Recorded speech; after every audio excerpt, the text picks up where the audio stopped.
우리가 지혜 시리즈 여행을 떠나면서 세 가지 텍스트를 보고 있죠. 본다고 했습니다. 잠언과 욥기와 전도서 이 세 가지 책을 보고 있습니다. 지난 시간 동안에는 우리가 잠언 중심으로 말씀을 보았고요. 자, 오늘부터는 우리가 오늘 읽은 욥기를 보도록 하겠습니다. 새로운 책으로 가는 것입니다. 새로운 책으로 가는 길목에서 지난 시간 이야기 한 가지를 좀 환기하고 넘어가겠습니다. 우리 지혜 시리즈 여행의 길잡이가 되는 책인 그 송민원 목사님이 쓰신 지혜란 무엇인가, 이 책에서 이 송민원 목사님은 지혜를 두 가지로 이렇게 정의를 하셨죠. 하나는 이제 규범적 지혜, 이것이 이제 올곧은 지혜입니다. 그리고 다른 하나는 반성적 지혜, 삐딱한 지혜입니다. 자, 먼저 이야기했던 규범적 지혜, 올곧은 지혜입니다. 이 지혜의 특징은 인과응보예요. 좋은 일에는 좋은 결과가 따르고 나쁜 일에는 나쁜 결과가 따른다, 이런 이야기입니다. 봄이 지나면 여름이 오고, 여름이 지나면 가을이 오고, 가을이 지나면 겨울이 오고, 겨울이 지나면 다시 봄이 온다. 이런 자연의 원리, 자연의 법칙대로 이 세상은 돌아간다. 이것이 참된 지혜다. 이런 그 입장이 바로 규범적 지혜, 올곧은 지혜입니다. 우리가 이 지혜를 통해 만날 수 있는 하나님은 반드시 약속을 지키시는 신실하신 하나님이에요. 그리고 이제 반성적 지혜, 방금 이야기한 이 올곧은 지혜, 규범적 지혜와 좀 다른 하나는 반성적 지혜. 이것을 이제 삐딱한 지혜라고 그렇게 이야기를 해요. 이 규범적 지혜 그리고 올곧은 지혜와는 다른 개념이에요. 이 지혜의 그 개념은, 여러분, 세상살이가 그 인과응보대로 되지 않죠? 네. 이 자연의 법칙대로 우리 인생이 사라지더냐? 그렇지 않다라는 거예요. 원치 않기도 하고 생각지도 않았던 불청객이 나타나고요. 그리고 또 크고 작은 그런 변수가 나타나가지고요. 고난이 닥쳐오기도 하고 또 당황스러운 순간을 마주하게 되는데, 이게 실제적인 우리네 삶이잖아요. 우리의 인생살이인데 인과응보가 아닌 곳에서도 얼마든지 참된 지혜가 있을 수 있다라는 입장, 그 입장이 반성적 지혜, 삐딱한 지혜라는 이야기예요. 이 지혜를 통해서 우리가 만날 수 있는 하나님은 어떤 하나님이십니까? 주권적인 분, 즉 자유하신 하나님이에요. 규범적 지혜와 올곧은 지혜에 대해서 여러분 좀 이해가 되십니까? 잘 이해가 안 되시는 분은요, 유튜브 동탄하이교회 채널에 들어가셔서 지혜 시리즈 1번, 2번을 이렇게 들으시면은 잘 이해하실 수 있으리라 생각합니다. 좀 익숙하지 않은 언어, 규범적 지혜, 그다음에 반성적 지혜, 이런 언어를 여러분이 자꾸 이 개념화 하셨으면 저는 좋겠습니다. 그러면 우리가 이 신앙생활을 우리가 맹목적으로 하는 것이 아니잖아요. 뜬구름 잡는 그런 신앙생활을 하는 것이 아니잖아요. 그것이 아니게 되려면 이런 언어들, 철학적인 언어들, 신학적인 언어, 학문적인 언어들을 우리가 좀 개념화할 필요가 있다는 것입니다. 그래야 우리 신앙이 우리 실존 안에서 활성화될 수 있다는 이야기입니다. 우리 이성이, 우리의 똑똑 하나님께서 주신 우리의 이성이 우리 신앙을 이해해야 우리의 믿음이 더 견고해질 수 있는 것입니다. 그런 측면에서 제가 말씀을 드렸습니다. 자, 이 정도로 지난 이야기를 좀 이렇게 환기하겠습니다. 그러면서 오늘 이야기를 좀 이어가겠습니다. 자, 지난 시간까지는 우리는 잠언을 보았습니다. 여러분, 잠언은 어떤 책이었습니까? 규범적 지혜에 가까운 책이었습니까? 아니면 반성적 지혜에 가까운 책이었습니까? 젊은이들아, 아버지의 훈계를 잘 듣고 어머니의 가르침을 저버리지 말아라. 젊은이들아, 악인들이 너를 꾀더라도 따라가지 말아라. 이런 이야기였잖아요, 잠언이. 젊은이 너희들은 아직 지혜가 완숙하지 못하니 부모 세대의 말을 잘 들어야 복 받는다. 그렇지 않으면 저주 받는다. 뭐뭐 하면 복 받는다. 뭐뭐 하지 않으면 저주 받는다. 이런 이분법 가치관이 반영된 책이 잠언이었죠. 그랬습니다. 그래서 잠언은 규범적 지혜, 올곧은 지혜에 서 있는 책이라는 이야기예요. 그런 책입니다. 자, 그렇다면 오늘 우리가 새롭게 보고 있는 이 욥기는 어떤 지혜의 가치관에 서 있는 책인 것 같습니까? 규범적 지혜와 반성적 지혜가 다 반영된 책이에요. 욥기는 이 두 지혜의 갈등과 투쟁이 반영되었습니다. 앞으로 우리가 볼 겁니다. 그리고 나중에 기회가 되면은 그 욥기에 대해서 여러분과 깊이 묵상하는 시간을 저는 갖고 싶어요. 청파감리교회 김기석 목사님께서 쓰신 욥기 산책이라는 책이 있는데 제가 이 책을 보면서 굉장히 많이 은혜를 받았거든요. 제 신앙의 깊이가 많이 깊어진 것 같았어요. 이 묵상을 하면서. 그래서 그 책을 텍스트로 해가지고 여러분과 나누고 싶은 이야기가 참 많습니다. 그러나 이번 시리즈에는 시간 관계상 그 이야기를 전부 다 다룰 수는 없고 오늘부터 한 2, 3주 정도 될 것 같아요. 걸쳐가지고요.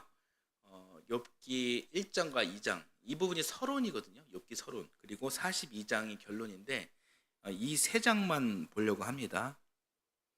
그런데 이제 1장, 2장, 42장 이 세 장만 봐도 욥기 이 전체 윤곽을 살필 수가 있습니다.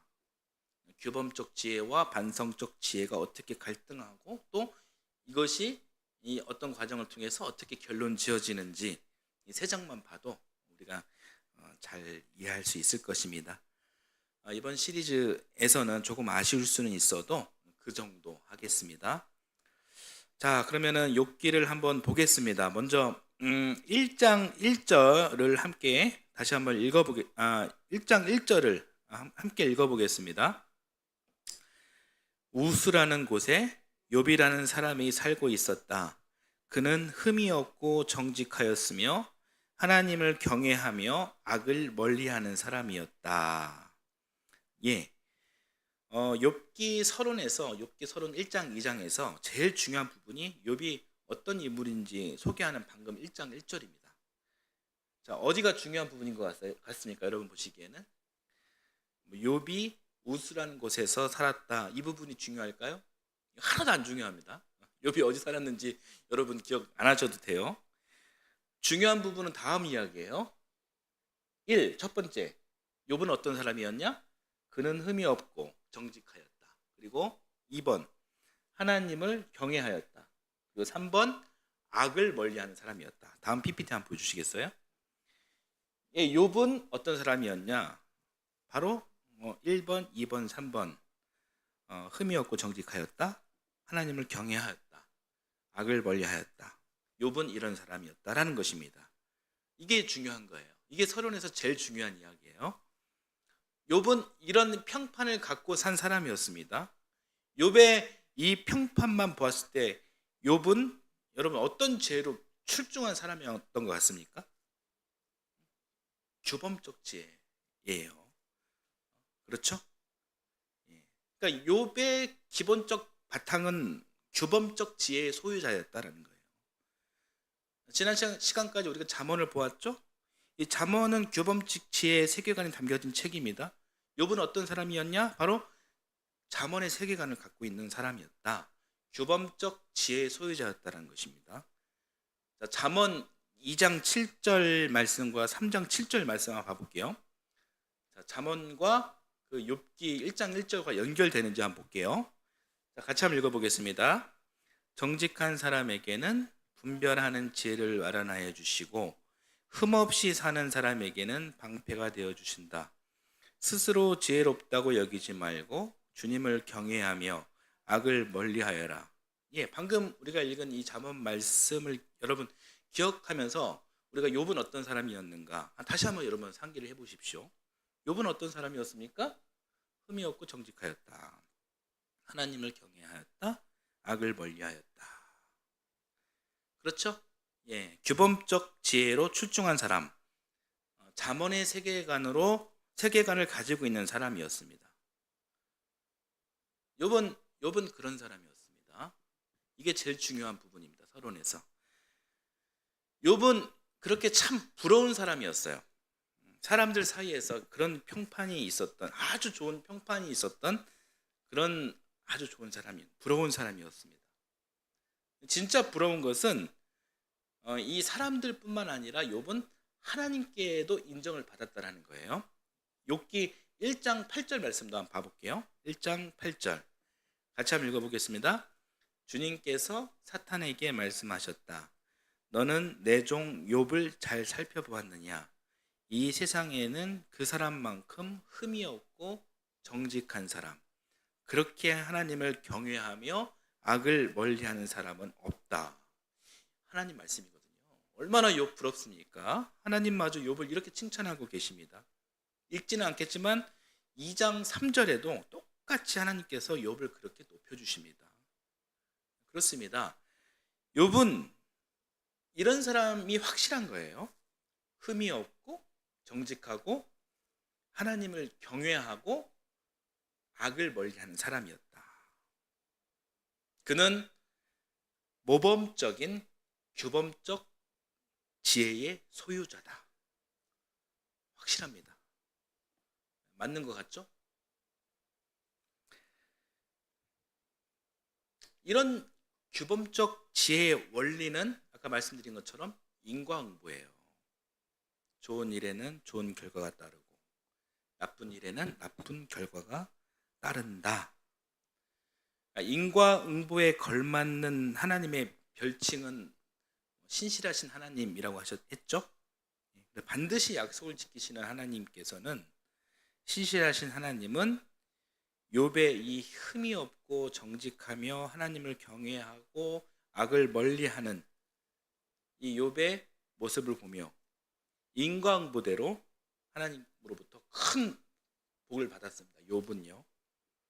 이 복의 이야기가 1장 2절 3절입니다. 같이 한번 읽어볼게요. 자, 읽겠습니다. 그에게는 아들 7과 딸 3이 있고 양이 7,000마리, 낙타가 3,000마리, 겨릿소가 500쌍, 암나귀가 500마리나 있고 종도 아주 많이 있었다. 그는 동방에서 으뜸 가는 부자였다. 이렇게 이제 부자지만 이렇게 인간부대로 엄청난 복을 받아서 엄청난 부자였지만 욥은 굉장히 겸손했습니다. 하나님을 경외했습니다. 물질이 막 풍성했어요. 풍성하니까 이 집안에서는 늘 축제가 일어났어요. 한마디로 잘 먹고 잘 살았습니다. 그렇게 잘 먹고 잘 살면서도 혹여 자기와 또 자기 자식들이 하나님 앞에 경고망동하지는 않았는지 늘 돌아보고 예배하면서 하나님을 높여드리는 그 일에 절대로 소홀하지 않았습니다. 자, 5절을 한번 읽어볼게요. 5절 같이 한번 읽어보겠습니다. 5절 잔치가 끝난 다음 날이면 욥은 을의 아침에 일찍 일어나서 자식들을 생각하면서 그들을 깨끗하게 하려고 자식의 수대로 일일이 번제를 드렸다. 자식 가운데서 어느 하나라도 알지 못하는 사이에라도 하나님을 저주하고 죄를 지었을 수도 있다고 생각하여 잔치가 끝나고 난 뒤에는 늘 그렇게 하였다. 욥은 모든 일에 늘 이렇게 신중하였다. 여러분, 욥이 어떤 사람이었는지 감이 오시죠? 아침마다 번제를 드리며 자식들 수만큼 매일 소를 잡고 그렇게 하나님을 이렇게 번제를 드리면서 하나님을 경외하는 일에 소홀하지 않았던 신실한 사람이 바로 욥이었다라는 것입니다. 여러분 여기까지가 서론이에요. 방금 제가 말씀드린 욥기의 서론. 그리고 욥기의 무대가 되는 이야기입니다. 무대. 뭐 아직 본격적인 이야기는 시작도 안 한 거예요. 만약에 욥의 서사가 규범적 지혜자로서 욥은 계속 복을 받고 있다가 죽었다라고 한다면 어땠을까요? 욥기가 쓰여졌을까요? 욥기가 흥미가 있었을까요? 아마 그랬다면 욥기는 아마 탄생하지 않았을 것입니다.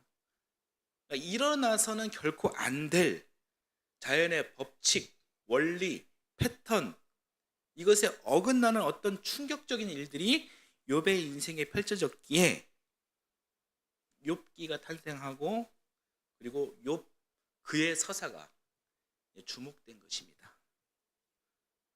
이제 그 이야기가 이제 본론에 나오는 이야기들이거든요.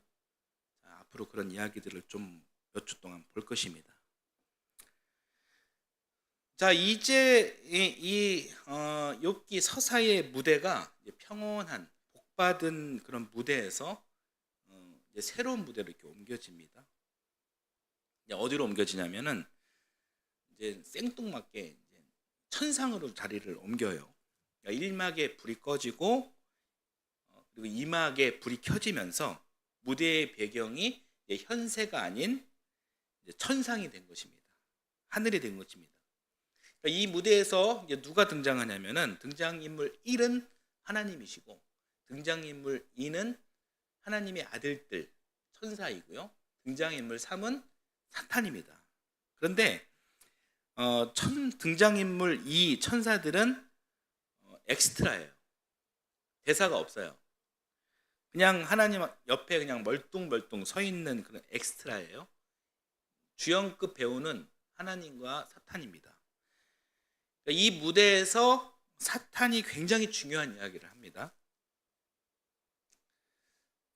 제가 이제 목사가 된 이후로 약 세보니까 한 400번 정도 설교를 했더라고요. 그런데 처음으로 이 사탄의 메시지에 마음이 찔렸습니다.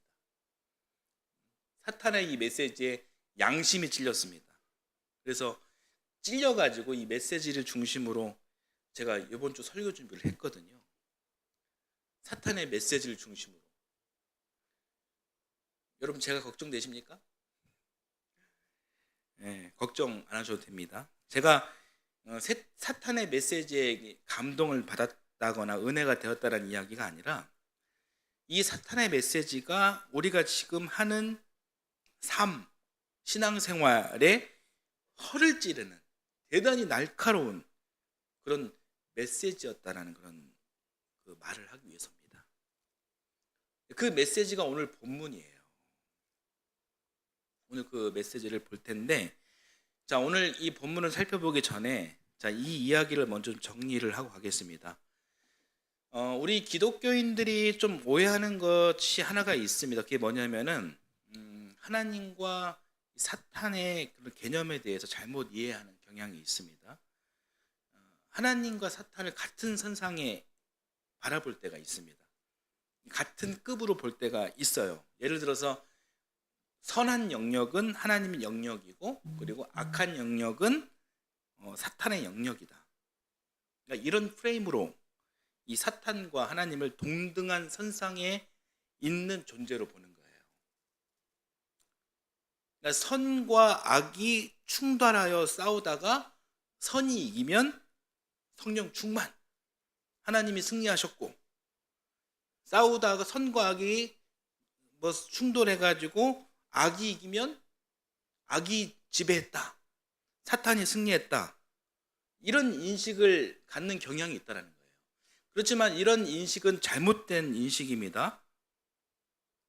그러니까 선과 악의 갈등을 하나님과 사탄의 갈등으로 보면 안 된다는 거예요. 이것은 이원론이라고 합니다. 한번 따라서 한번 해보실까요? 이원론. 예. 자, 이원론은 근원이 두 개라는 이야기거든요. 두 개가 같은 선상에서 대립하고 갈등한다는 것이 이원론이에요.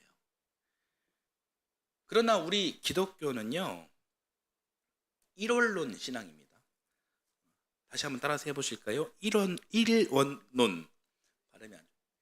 예, 일원론. 예, 성부도 하나요, 성자도 하나요, 성령도 하나입니다. 오직 이 창조주 하나님 한 분으로부터 이 세상이 시작되고, 오직 이 유일신이신 그 이 한 분만이 이 세상의 근원이다라는 그런 이야기입니다.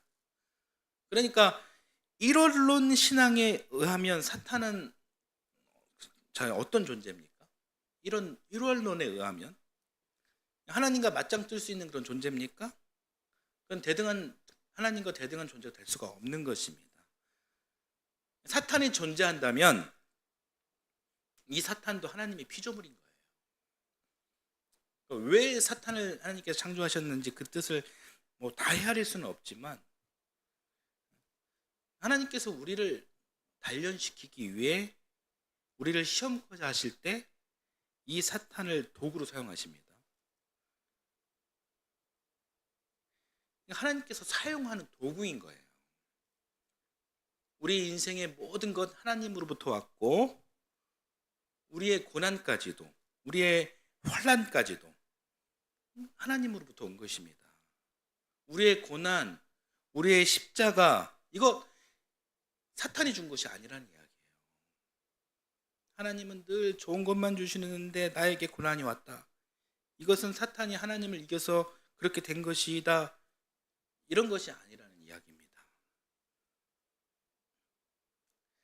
사탄의 입장에서 매번 악역을 담당해야 하니 그 입장에서 억울한 면이 없지 않아 있을 수도 있지만, 모든 시험까지도 하나님으로부터 온 것이다 라는 그런 믿음을 갖는 것이 바람직한 하나님 이론, 신론이라는 것입니다. 신학적인 그런 언어로는 신정론이라고 이야기를 해요. 고난 역시 하나님의 주권 아래에 있다라는 그런 믿음이 있어야 하나님으로부터 온 것이다라는 그런 신앙이 우리 안에 있어야 결국 선하게 이루어 주실 이분의 신실을 믿고 우리가 끝없이 희망할 수 있는 것이죠. 이런 이야기 앞으로 제가 설교를 하면서 계속 드릴 겁니다. 오늘 다 이해 못하셔도 괜찮습니다. 자, 이제는 늘 이 악역을 담당하는 이 사탄의 중요한 메시지를 한번 보겠습니다. 이 메시지가 욥기를 대표하는 대단히 의미 있는 주제가 됩니다. 오늘 본문이었던 1장 9절을 우리가 다시 한번 읽어볼게요. 같이 읽어보겠습니다. 사탄의 이야기입니다. 그러자 사탄이 주님께 아뢰었다. 욥이 아무것도 바라는 것이 없이 하나님을 경외하겠습니까? 욥이 아무것도 바라는 것 없이 하나님을 경외하겠습니까? 자, 그 다음 한번 PPT 보여주시겠어요? 욥 대신 땡땡땡을 여러분의 이름을 넣어서 다시 한번 질문해 보실까요? 같이 한번 해볼게요. 여러분 이름을 집어넣어 보세요. 김목원이 아무것도 바라는 것 없이 하나님을 경외하겠습니까? 여러분 느낌이 어떠십니까? 하나님이 말씀하시는 거예요. 욥은 흠없고 정직하다. 나를 경외하고 악을 멀리한다. 욥이 얼마나 신실한 사람인 줄 아느냐? 그렇게 말씀하셨더니 사탄이 하나님께 도전하는 거예요. 욥이 아무것도 바라는 것 없이 그러겠습니까?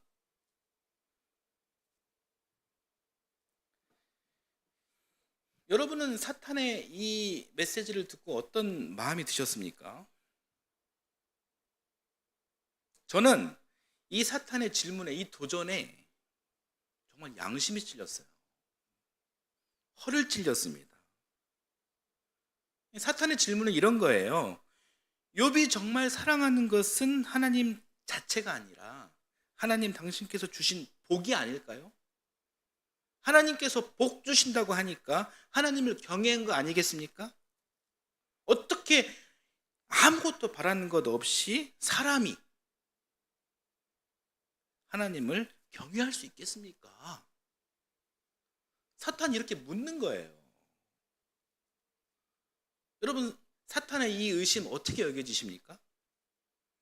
사탄의 음성이니까 뭐 그냥 그러려니 하고 무시하고 이렇게 넘어가시겠습니까? 저는 오늘 본문을 읽으면서 정말 깜짝 놀랐어요. 이 문제 제기, 우리와 전혀 상관없는 이야기입니까? 저는 이 사탄의 메시지 굉장히 합리적인 의심이다라고 그렇게 여겨졌습니다. 우리가 오늘은 욥기 서론만 보고 이 말씀을 마무리할 텐데, 우리가 본론과 결론으로 나가기 전에 우리가 사탄의 이 질문에 한번 솔직하게, 한번 진지하게 답변을 우리가 내놓을 필요가 있습니다. 정말 아무것도 바라는 것 없이 하나님을 경외할 수 있느냐?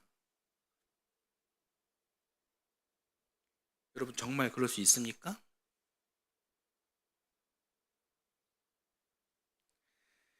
이 질문은 정말 참 불편한 진실 같은 질문입니다. 생각하기에도 불편하고 답변하기에도 애매한 이 질문에 대해 여러분, 시작하는 한 주 동안 깊이 한번 생각해 보셨으면 합니다. 욥기가 우리에게 묻는 질문이에요. 우리가 그런 생각을 해야 이 욥기를 이해할 수 있는 거예요. 욥의 신앙을 이해할 수 있고, 우리가 그렇게 해야 우리의 신앙이 좀 더 성숙해지고 두터워질 수 있는 것입니다. 하나님께서도 허를 찔리셨는지, 사탄의 이 질문과 도전이 합리적이다라고 여겨지셨는지 이 사탄의 이야기를 수용해 주십니다. 1장 12절 말씀을 볼게요. 같이 한번 읽어보겠습니다. 주님께서 사탄에게 말씀하셨다. 그가 가진 모든 것을 다 내게 맡겨보겠다. 다만 그의 몸에는 손을 대지 말아라. 그때 사탄이 주님 앞에서 물러갔다. 이제 사탄의 시간입니다. 자, 여기까지가 욥기의 서론 이야기예요. 오늘 말씀을 정리를 해볼게요. 욥기 서론에는 두 가지 포인트가 있습니다. 이 두 포인트가 욥기 전체를 다 끌고 가는 거예요. 첫 번째는 규범적 지혜가 제시하는 인과응보 원리에 대한 비판입니다. 과연 세상이 인과응보대로 돌아가느냐 하는 거예요. 인과응보대로 세상이 돌아간다면 세상 살기 어찌 보면 굉장히 쉽습니다. 누가 복받는 사람입니까? 하나님을 경외하는 사람입니다. 누가 저주하는 사람입니까? 하나님을 저주하는 사람입니다. 이런 이분법으로 얼마든지 해석이 가능합니다. 그런데 복잡 다단한 우리네 인생은 이런 단순한 이분법의 원리와 잘 어울리지 못합니다. 인과응보가 설명할 수 없는 일들이 우리 실존 안에서 끊임없이 일어납니다. 이거 부정하십니까? 그럼에도 이 원리를 끝까지 맹신하고 확증하고 맹종하면 상당히 왜곡된 시각을 갖게 된다는 거예요. 절차와 과정이 어떠하든 간에 저 사람의 그런 삶의 그 영역에서 어떤 일이 일어나든 간에 결론적으로 부와 명예로 늘 승승장구하는 사람을 복 있는 자로 이렇게 추앙하게 되는 거죠. 그런 사람만이 하나님으로부터 복받은 자임을 확신하게 되는 것입니다. 얼마나 큰 문제입니까? 이 관점의 치명적인 문제는 상대적으로 고난당하는 사람, 즉 몸이 아프거나 어떤 슬픈 일 때문에 눈물이 마르지 않는 사람 등의 고통을 하나님의 징벌로 판단하면서 이 사람들을 정죄하거나 이 사람을 열등한 존재로 여기는 것입니다. 그러니까 이런 인식이 구약시대 관점이거든요. 이 세계관의 반기를 들고 저항하고 있는 책이 지금 우리가 보고 있는 욥기라는 거예요. 욥기가 하고자 하는 이야기는 꼭 인과응보가 아니더라도 고난이 있을 수 있으니, 그러니 하나님의 이름으로 함부로 정죄하지 말라며 신에 관한 이전의 이론을 이렇게 갈아엎고 새로운 패러다임을, 새로운 신론을 제시해주는 책이 욥기입니다. 이것이 첫 번째 포인트고요. 욥기의 두 번째 포인트는 오늘 사탄이 우리에게 한 이야기예요. 정말 아무것도 반하는 것 없이 하나님을 경외하느냐? 입니다. 지금까지 해온 우리 신앙에 굉장한 도전을 주는 그런 이야기예요. 듣기에 좀 거북하고 불편할 수 있지만 그렇다고 쉽게 무시하고 넘어가기에는 우리 실존에서 여러 가지 양심의 찔림을 주는 이야기입니다. 인과응보가 깨졌는데 하나님을 경외할 수 있느냐? 피조물인 사람 중에 그런 사람이 있을 수가 있느냐? 여기에 대한 문제 제기에 도전에 과연 욥기의 주인공인 욥이 이 문제를 어떻게 풀어나가는지, 여러분 이 점을 여러분 관전 포인트로 여기시고 욥기를 더 기대해 주시길 바랍니다. 욥의 심정에 우리가 이입해서 보면, 그렇게 해서 우리가 새로운 깨달음을 찾아간다면 우리 신앙을 한 단계 끌어올리는 그런 기회가 될 수 있으리라 생각합니다. 사랑하는 여러분, 욥기의 이 두 가지 포인트를 여러분 기억하시고 또 염두해 주십시오. 욥기 말씀은 다음 주에 이어서 하도록 하겠습니다. 자, 오늘 말씀은 여기까지입니다.